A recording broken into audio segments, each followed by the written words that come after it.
Hello and welcome to Mountain Patriot Homestead.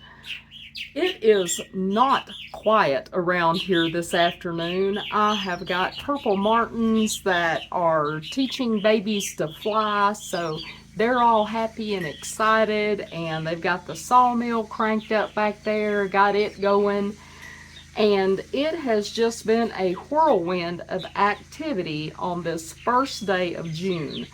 So I understand that it is meteorological summer and the first day of hurricane season, but it is also the day when we have gone to pick up our rented bull.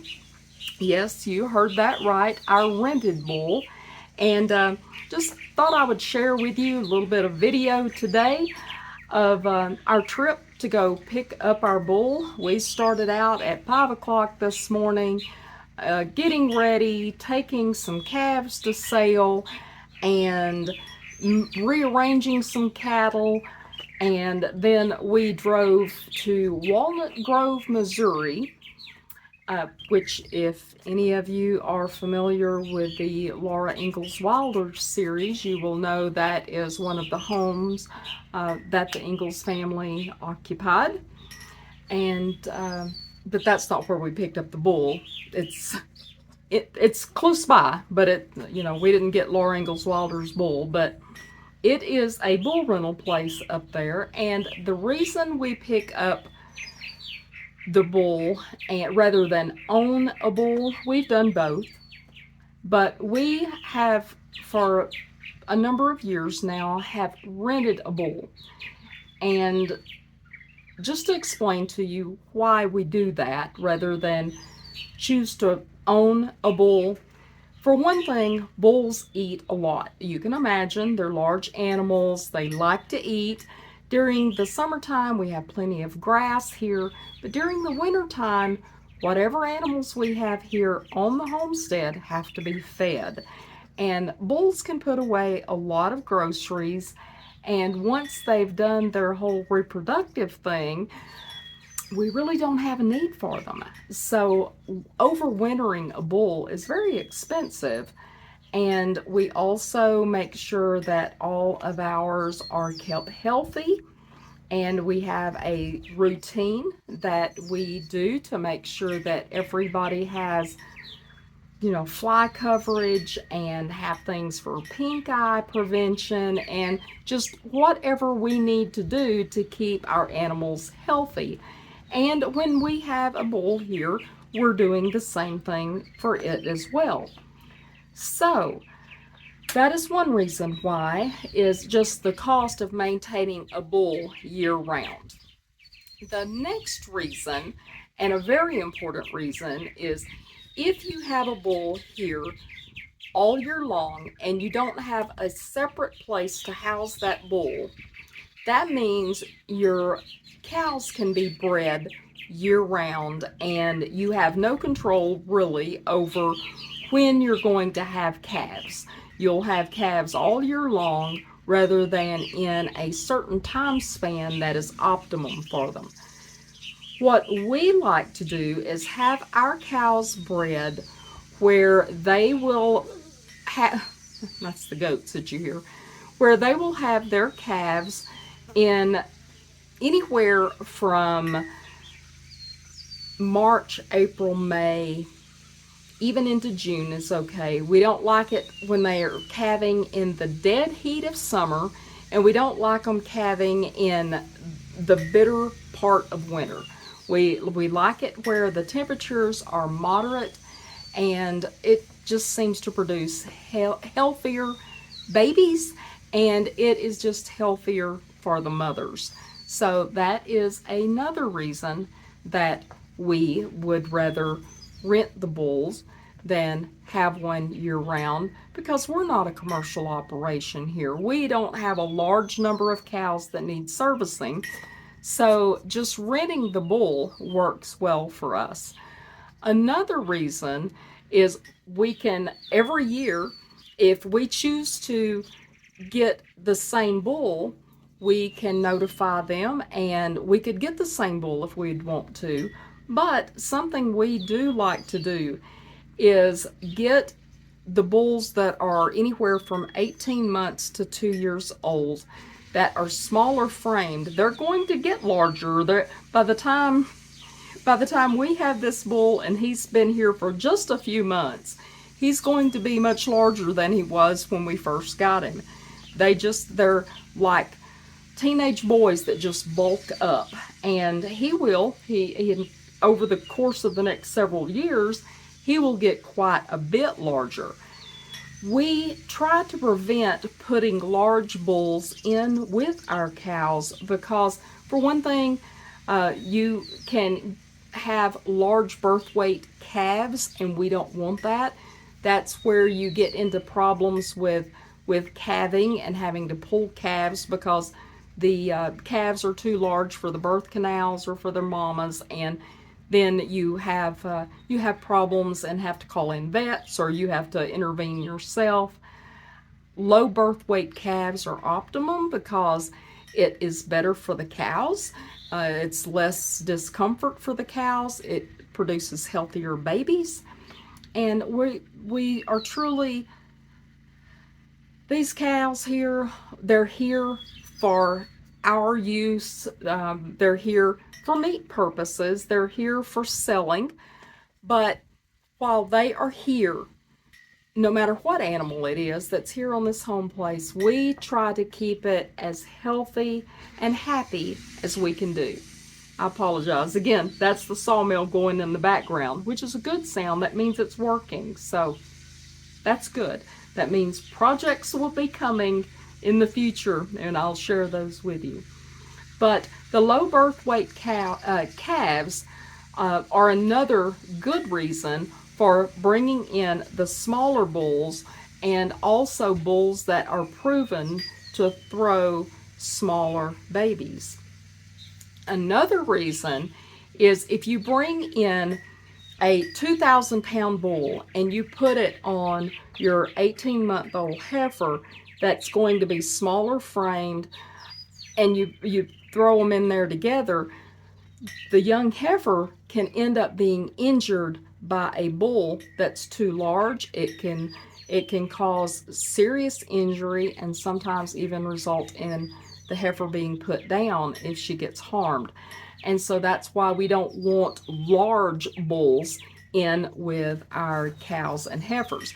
Now, we have cows out there, you'll see in the videos here in a little bit, that we have cows out there that are actually bigger than this bull that we brought home. That won't stay the same. He's a Brangus, so that means he is, and I'm going to pronounce it the way I grew up hearing it pronounced. I know that's not the way you pronounce it, but he's part Bramer, and which is Brahman, in case you're wanting to know the correct pronunciation, but he's part Bramer and he's part Angus, so he's a Brangus bull. Beautiful bull, beautiful black bull. So he's going to be a big stocky boy, but right now he is still growing and he is all about the girls. So we brought him home, turned him loose out there, and of course the girls are all trying to impress him and he's trying to impress the girls. So, there you go. But it is, like I said, just a whirlwind of activity. I've still, the weekends are just not long enough to get everything accomplished that we need to accomplish. I've still got to work on, I put out that video the other day telling you that I've got a summer-long project going, trying to get this porch redone. I know you can see back here behind me, you see this piece of cattle panel, and maybe wondering, why do they have fencing on the porch? We actually use that. I've got hooks in front of the gates where when we had puppies, we could hang that up there in front of the gate and keep dogs and puppies off the porch. So it's just here in case we do need to put that and need to keep anything on or off the porch. So that's what that is.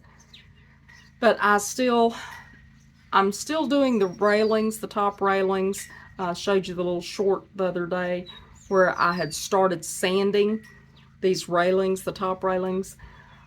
We've got that to do. We've got to move everything off the porch, which is just, it needs it anyway because it is somehow becomes a storage area. So all of this mess needs off the porch anyway. Some of it will come back, but not all of it. But he has started with pressure washing this porch, the deck part of it, and making any little repairs that we need to make, like screwing down screws that are working loose and things like that. And once we get that done, we will start. We have kicked around, do we want to use an exterior deck paint on things, or do we want to use an exterior stain and sealant? We don't know. What do you think? Which one do you think we should go with? I'm not a professional painter. I used to help my dad when I was a kid painting. I don't like to paint, but knowing how much it costs to hire somebody that really knows what they're doing, I'll probably end up doing it myself. But anyway, that is the summer long project. I'm probably going to do some of the more sanding on the rails this afternoon. When it cools off a little bit this afternoon, I need to get out in the garden. I put in some compost in some of my raised beds this year. And apparently this compost, I got it from a nearby composting place and brought it in, put it in there, and I'm telling you, I have got the most beautiful crop of hay in my raised beds. I could bale hay in my raised bed. But yeah, so anyway, I've got to get out there and pull a lot of grass out of my raised beds. In between all these rains, trying to keep up with it in the yard, you just about can't. Everything is just growing like gangbusters, which is okay. And speaking of growing, my fruit trees this year, I covered that in, I know, at least one video of every time the fruit trees would try to bloom, we'd have a frost because our weather was wonky. It still is, but it was wonky back and forth. By the time things started blooming, it would heat up a little bit and then it would freeze, and it would heat up and then it would freeze. So things would bloom and then they'd get frostbite and freeze, and so it was back and forth. So I've got one apple tree that was my late bloomer that has apples on it, just one of them this year. My pear trees all got frozen, so they have no pears on them. But this is going to be, it's funny how things go. It's almost like stuff, thankfully it all doesn't come in at one time, because then I truly couldn't keep up with it. But this is going to be the year for berries, because it seems like the blackberries are just gung-ho.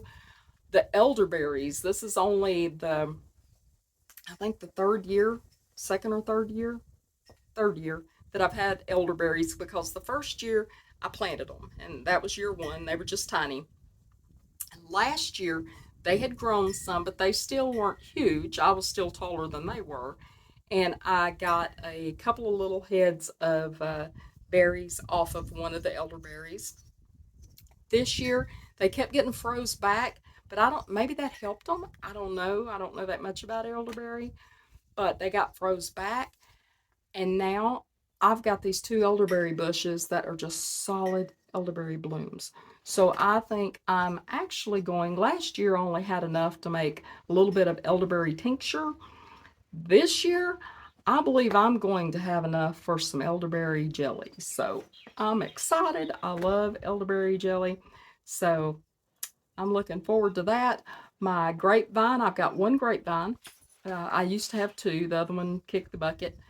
Actually, the goats ate it. But I've got one grapevine, but that thing, you couldn't stick another cluster of grapes on it. So as long as the Japanese beetles don't show up and eat them this year, I think I'm going to have plenty. And I don't, my husband doesn't eat grape jelly, but that's okay, because I figured out a recipe. It's a spiced grape jelly that I love any kind of jelly pretty much, but this spiced grape jelly is like the best jelly. I'm not a big grape jelly fan myself, but that is probably tops on my favorite jellies. So if I manage to get a bunch of grapes this year, I plan on making a video on how to make that spiced grape jelly because it is really good and I would encourage you to try it. So I'm going to try. I never promise that I'm going to make videos because somehow, time runs out or I forget or, something will eat all of it or something. But anyway, I want to make a video about spiced grape jelly. So keep watching. Which reminds me, I always wait late in the videos after everybody's quit watching, but if you are still watching and you are not subscribed, please go down to that little bell icon, click on that, subscribe to this channel, and that way you'll get notified, hopefully, that a new video has come up. Now, I know sometimes the way the algorithms work or whatever, sometimes people quit getting notified about these videos. If that's the case, go down there, re-click it, and make sure that you're getting notifications for these videos. And if not, you can always just check back every once in a while to make sure if a new video's come out or not. I'm trying to do more videos there for a while.